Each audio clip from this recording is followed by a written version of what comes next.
ఇమ్మడి రవి చేసింది ముమ్మాటికి తప్పే అన్నారు ఆయన తండ్రి అప్పారావు. విశాఖలో చిన్న ఇంట్లో సాధారణ జీవితం గడుపుతున్నారు ఆయన. రవి ఇంటికి వచ్చి 2 ఏళ్లు అవుతోందని, అతను ఏం చేస్తున్నారో కూడా తనకు తెలియదు అంటున్న ఇమ్మడి రవి తండ్రి అప్పారావుతో సాక్షి టీవీ ఫేస్ టు ఫేస్.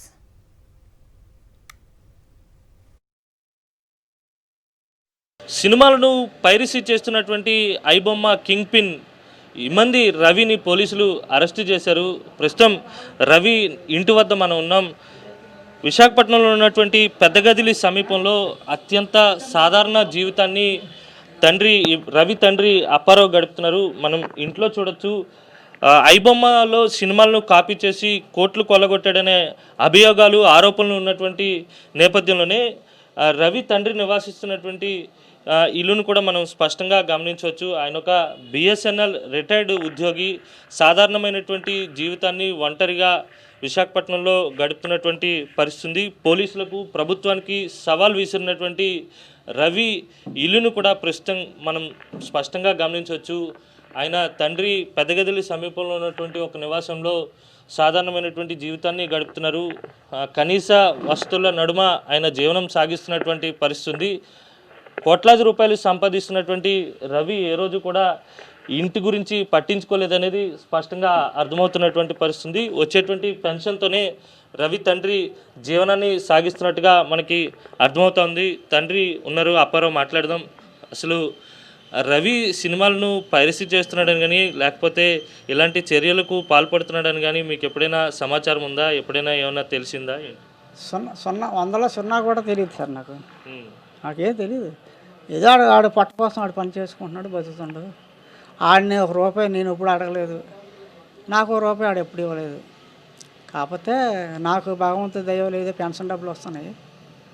నేను అలాగా బతుకుతున్నాను. మందులు అవి కొనుక్కొని తిన్నందుకి కర్రీ పాయింట్కి వెళ్తాను. ఇది కర్రీ తెచ్చుకుంటాను. ఆ కర్రీ పాయింట్లో సరే తినకపోతే తిన్నామంటే తిన్నామే, కొద్దిగా తిన్నాం తదిమే కుక్కలు. ఐబొమ్మ ద్వారా కోట్లు సంపాదించాడనే అభియోగం, ఆరోపణలు కూడా అందరూ చెప్తేనే నాకు తెలుస్తుంది.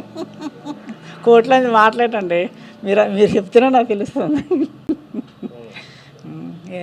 మీ అబ్బాయి అరెస్ట్ అయ్యాడని, ఇలాంటి నేర ప్రవృత్తి కలిగి ఉన్నాడని మీకు ఎప్పుడు తెలిసింది?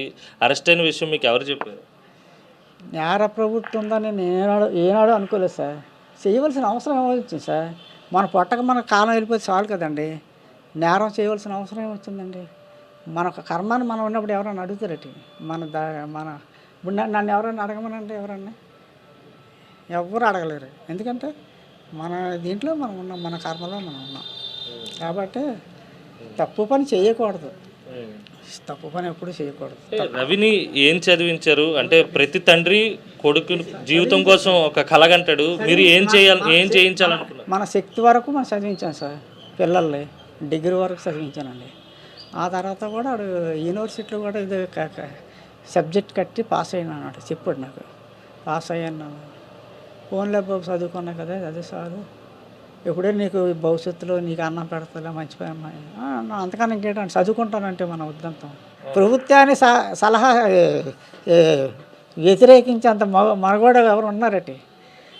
పెద్ద పెద్ద కోటీశ్వరులకి అయినా బొక్కలకు వెళ్ళిపోతారు అవసరం అనుకుంటే. నా రాజకీయ నాయకులే పెద్ద పెద్ద ముఖ్యమంత్రులు లెవెల్లో ఉన్న వాళ్ళు కూడా వెళ్ళిపోతారు. వెళ్ళిపోయిన వాళ్ళు చూసాం.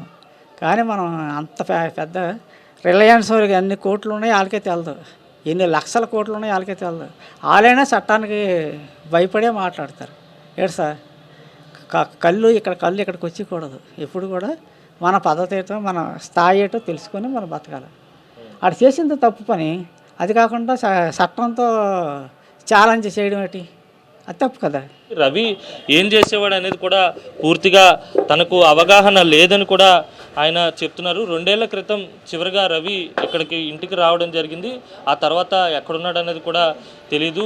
భార్యకు అతనికి గొడవలు కూడా ఉన్నాయని చెప్పి తండ్రి చెప్తున్నటువంటి పరిస్థితి కనిపిస్తుంది. మొత్తంగా ఐబొమ్మ కింగ్ పిన్ రవి తండ్రి అయితే మాత్రం తప్పు చేయలేదని చెప్పను, కానీ పూర్తిగా తప్పు చేసే ఉంటాడనే భావనతో ఆయన ఉన్నారు. వీడియో జర్నలిస్ట్ అప్పలరాజుతో కలిసి అనిల్, సాక్షి టీవీ, విశాఖ నుంచి.